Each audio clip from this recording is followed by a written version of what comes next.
station covering all of the DMV. This is DC News Now. The loss of a law enforcement officer who was performing his duties for the state of Maryland is a tragedy. And good evening. Thank you for joining us for DC News Now at 9 o'clock this Saturday evening. I'm Ben Dennis. You just heard emotional words about yesterday's murder of a parole officer in Montgomery County, Maryland. The manhunt is over tonight for the suspect, a registered sex offender found in West Virginia. U.S. Marshals arrested Emmanuel Sewell earlier this evening on I-64 near Hurricane in the Mountain State, about an hour west of Charleston. Sewell is charged with the death of Maryland agent Davis Martinez. Our Dave Laval shares the emotion from first responders and shock from neighbors.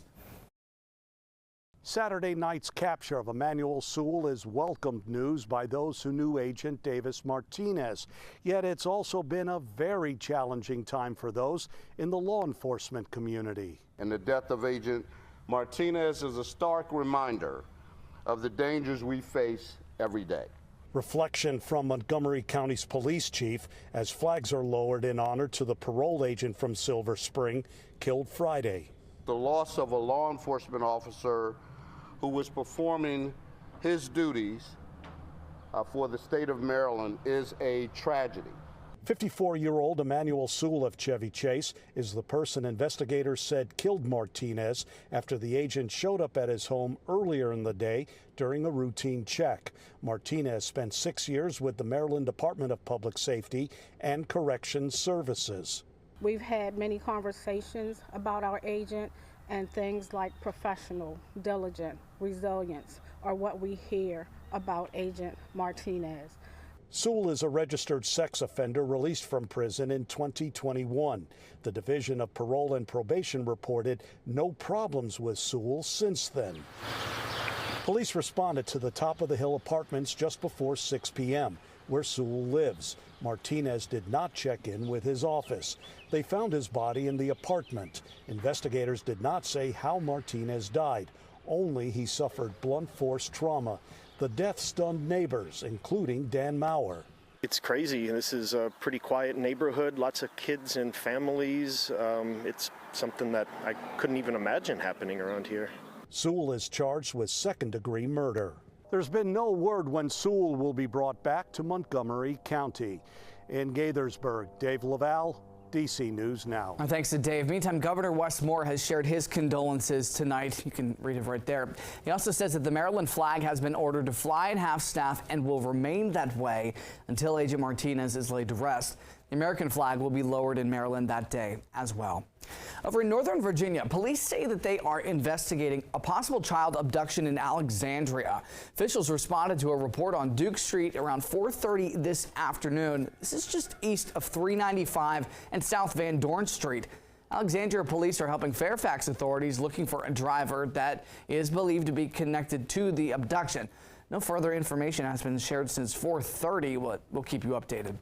And in Arlington, authorities say that somebody discovered this dead adult black bear inside of a plastic bag.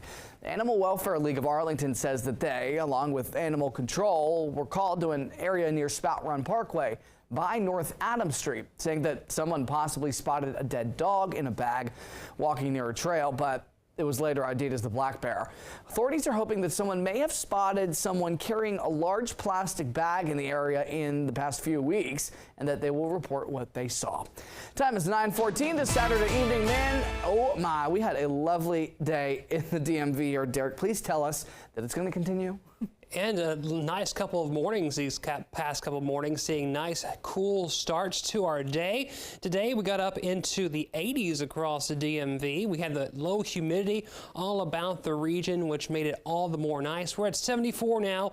We have clouds out and about. 53 degrees is our humidity. Still nice and dry, but that humidity reading, that dew point, is going to rise as we head over the next 24 to 48 hours. We're going to be rising up into the 60s, so While we'll have temperatures into the 80s over the next couple of days, it will feel a bit more sticky out there. All in all, we are seeing those highs across the region for today, all into the upper 70s and lower 80s for the most part, a few mid to upper 80s off towards the west. But all in all, a pretty nice day all around the board. Temperatures now are into the 60s as well as the 70s.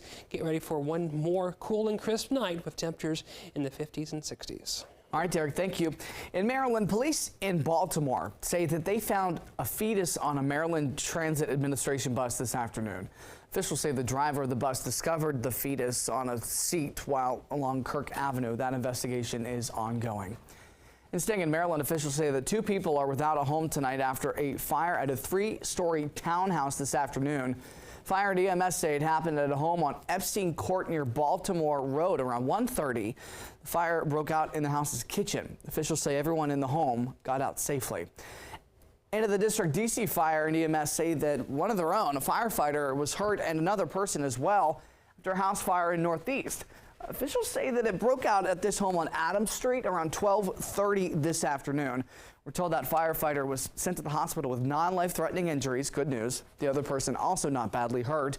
2 people have been displaced tonight. Back to one of our headlines. It is a big day for Red Line Metro riders. You may have noticed several stations are closed, and they'll stay that way for several months. We have been reporting on the closures for some time now, but as our Kevon Dupree explains, riders are sharing mixed feelings given they'll have to jump on shuttle buses in the meantime. From June 1st to August 31st, Glenmont, Wheaton, Forest Glen, and Silver Spring Red Line stations will be closed. Tacoma Station will also close and is scheduled to reopen on June 30th. One rider says this change is certainly going to take some getting used to. I mean, what can you do? They got to build the purple line, right? So it's just going to be real inconvenient, but I guess after it's all said and done, it'll be better. But he says the change won't burden everyone. It's not going to inconvenience people that have cars except for traffic, but it's going to inconvenience subway riders who commute. He says he doesn't have a car, so he'll have to rely on the free shuttle buses to get around.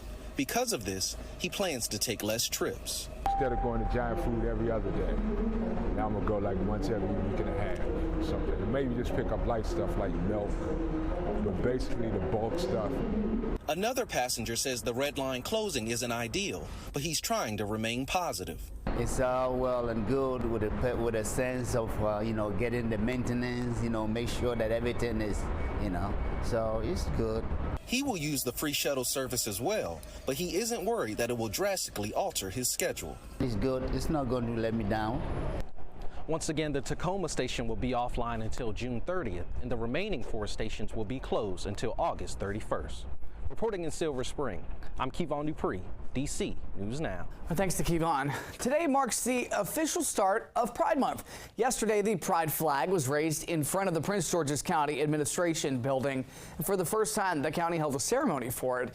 To kick off Pride Month, Councilmember Crystal Orieta partnered with several local LGBTQ+ groups in the community in order to celebrate. The flag raising comes after controversy last year, though. The council approved to have a ceremony, but it never happened.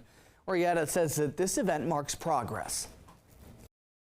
This is a real step forward in representation and for the community to feel seen and for the community to feel like there's space for them. And so our goal is to continue to have milestones like this. The councilwoman says that she is working on creating a task force to help resolve issues and provide resources for those in the LGBTQ+ community in the county. Meantime, in the district, a group called Bloomin' Gays put on their 7th annual Pride in the Park celebration. This was at Christmas Addicts Park in Northwest today. The event featured cocktails served in commemorative cups.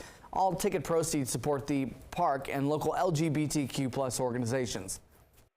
We're great to be able to host an event like this. And we're kicking off the week, right? So it's, we're thrilled to be sort of part of the Pride Week celebrations.